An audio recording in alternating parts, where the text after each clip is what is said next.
Michael Cohen, Tom, is a convicted perjurer. I mean, this is the person who's going to be the only person to make that connection?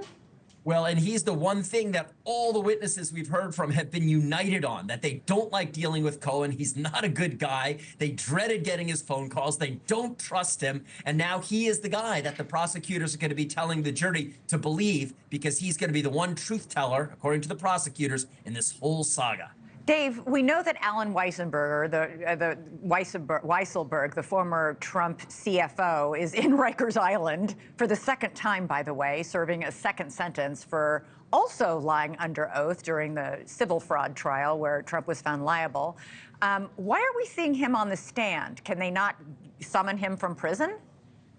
Prosecutors don't want Weisselberg on the stand because he's a convicted liar. That's why he's in Rikers, and he's not friendly to the state. He will try to back up his boss, who he's loyal to. So he's not going to help prosecutors. That's different than Michael Cohen, who wants to convict Donald Trump. He's on the prosecutor's side. And Cohen has actually a good explanation for why he was previously convicted of perjury, and that was to protect Donald Trump. He lied on behalf of Donald Trump.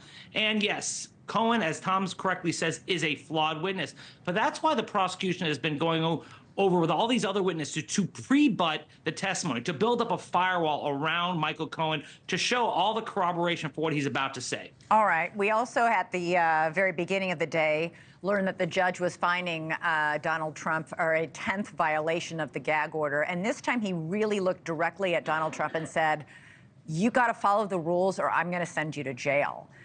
He said he doesn't want to do anything of this magnitude. He understands the implications, the ramifications of sending a former president and possible future president to jail, but he said he'll do it. Do you think he will? I'd like you both to weigh in. Dave, you first.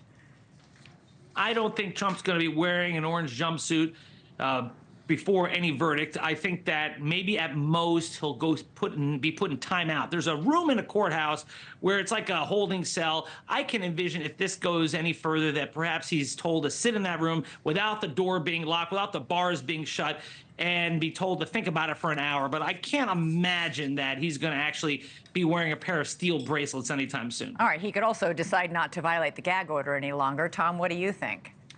Well, that is true, although I don't know if that's a realistic outcome here. Look, the judge and Trump have been on a collision course from day one. So yeah. I think the fact that what unfolded this morning, where the judge basically said he's had enough, he drew a line in the sand, this was all but inevitable, the way this was shaping up. And look, I agree with Dave. The judge is not going to send former President Trump to Rikers Island. I think the options that he has at his disposal are putting him, as Dave suggested, in a holding cell for some minimal amount of time. I suppose the judge could consider whether he could issue some sort of home confinement order, but something that falls short of putting a former president of the United States in an orange jumpsuit and setting him off with the general inmate population at Rikers Island. Yeah, I know. Yeah, well, listen, 10 violations of the gag order, and Donald Trump is fundraising off of this morning's threat. So in many ways, it's been good for the business. Thanks so much for watching. Go to joinnn.com to find NewsNation on your television provider. And don't forget to click the red subscribe button below to get more of NewsNation's fact-driven, unbiased coverage.